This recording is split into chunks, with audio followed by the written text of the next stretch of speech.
முகவுரை பற்றி சில பாயிண்ட்ஸ்லாம் பார்க்கலாங்களா? முகவுரை என்ற சொல் வந்து பார்த்தீங்கன்னா 1947 ஜனவரி 22 தான் வந்து பார்த்தீங்கன்னா அரசியல் நிர்ணய சபையால் வந்து ஏற்றுக்கொள்ளப்பட்டது. அரசியலமைப்பினுடைய திறவுகோல் என்று அழைக்கப்படுவது எதுன்னு பார்த்தீங்கன்னா முகவுரை தான். முதலில் முகவுரையை வந்து அரசியலமைப்பில் வழங்கிய நாடு எதுன்னு பார்த்தீங்கன்னா அமெரிக்கா தான். இந்திய அரசியலமைப்பிற்கு வந்து முகவுரை தேவை என்று கூறியவர் யாருன்னு பார்த்தீங்கன்னா ஜவஹர்லால் நேரு தான். இது வரைக்கும் பார்த்தீங்கன்னா ஒரு முறை தான் முகவுரை வந்து மாற்றப்பட்டிருக்கு. எப்போ எந்த சட்ட திருத்தம் பார்த்தீங்கன்னா 42வது சட்ட திருத்தம் எந்த ஆண்டுன்னு பார்த்தீங்கன்னா 1976ஆம் ஆண்டு வந்து பார்த்தீங்கன்னா சமதர்மம் மதச்சார்பின்மை ஒருமைப்பாடு என்ற வார்த்தைகள்லாம் வந்து இந்த சட்ட திருத்தத்தின் மூலம் தான் வந்து மாற்றப்பட்டிருக்கு. இது வரைக்கும் முகவுரை வந்து ஒரு தடவை தான் மாற்றப்பட்டிருக்கு. முகவுரை பற்றிய சில புகழுரைகள்லாம் பார்க்கலாங்களா? நமது நீண்ட நாள் கனவை முகவுரை பிரதிபலிக்கின்றது அப்படின்னு சொன்னவர் யாருன்னு பார்த்தீங்கன்னா அல்லாடி கிருஷ்ணசாமி ஐயர். அரசியலமைப்பின் பெரும் மதிப்பு வாய்ந்த பகுதி அல்லது அரசியலமைப்பின் ஆன்மா வழிகாட்டி சொற்களஞ்சியம் ஊன்றுகோல் அணிகலன் மேலும் முகவுரையை கொண்டே அரசியலமைப்பு மதிப்பீடு செய்யப்படுகின்றது என்று சொன்னவர் யாருன்னு பார்த்தீங்கன்னா தாகூர்தாஸ் பார்கவா.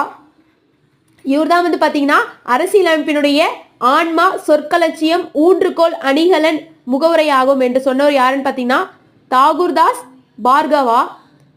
இவர் வந்து பார்த்தீங்கன்னா அரசியலமைப்பின் திறவுகோல் முகவுரை அப்படின்னு சொன்னவரும் தாகூர்தாஸ் பார்கவா தான்.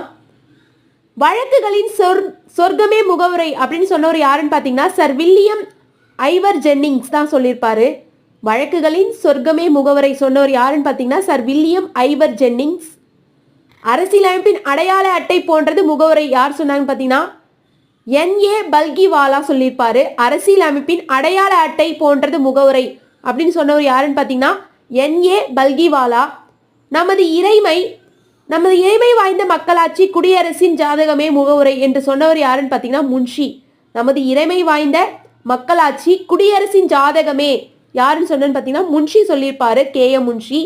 இந்திய அரசியலமைப்பின் முக்கிய குறிப்பு வந்து என்னன்னு பார்த்தீங்கன்னா முகவுரை அப்படின்னு சொன்னவர் வந்து பார்த்தீங்கன்னா எர்னஸ்ட் பார்கர் தான் சொல்லியிருப்பாரு. இந்திய அரசியலமைப்பின் முக்கிய குறிப்பு முகவுரை. முகவுரை பற்றிய வழக்குகள் என்னென்னு பார்த்தீங்கன்னா பெருவாரி வழக்கு 1960, கேசவானந்த பாரதி வழக்கு 1973, LIC வழக்கு 1995. இதெல்லாம் வந்து பார்த்தீங்கன்னா முகவுரை தொடர்புடைய வழக்குகள் தான். முகவுரையில் உள்ள வார்த்தைகள் என்னென்னு பார்த்தீங்கன்னா இறையாண்மை, சமதர்மம், மதச்சார்பின்மை, மக்களாட்சி, குடியரசு. இதெல்லாம் முகவுரையில் உள்ள வார்த்தைகள்.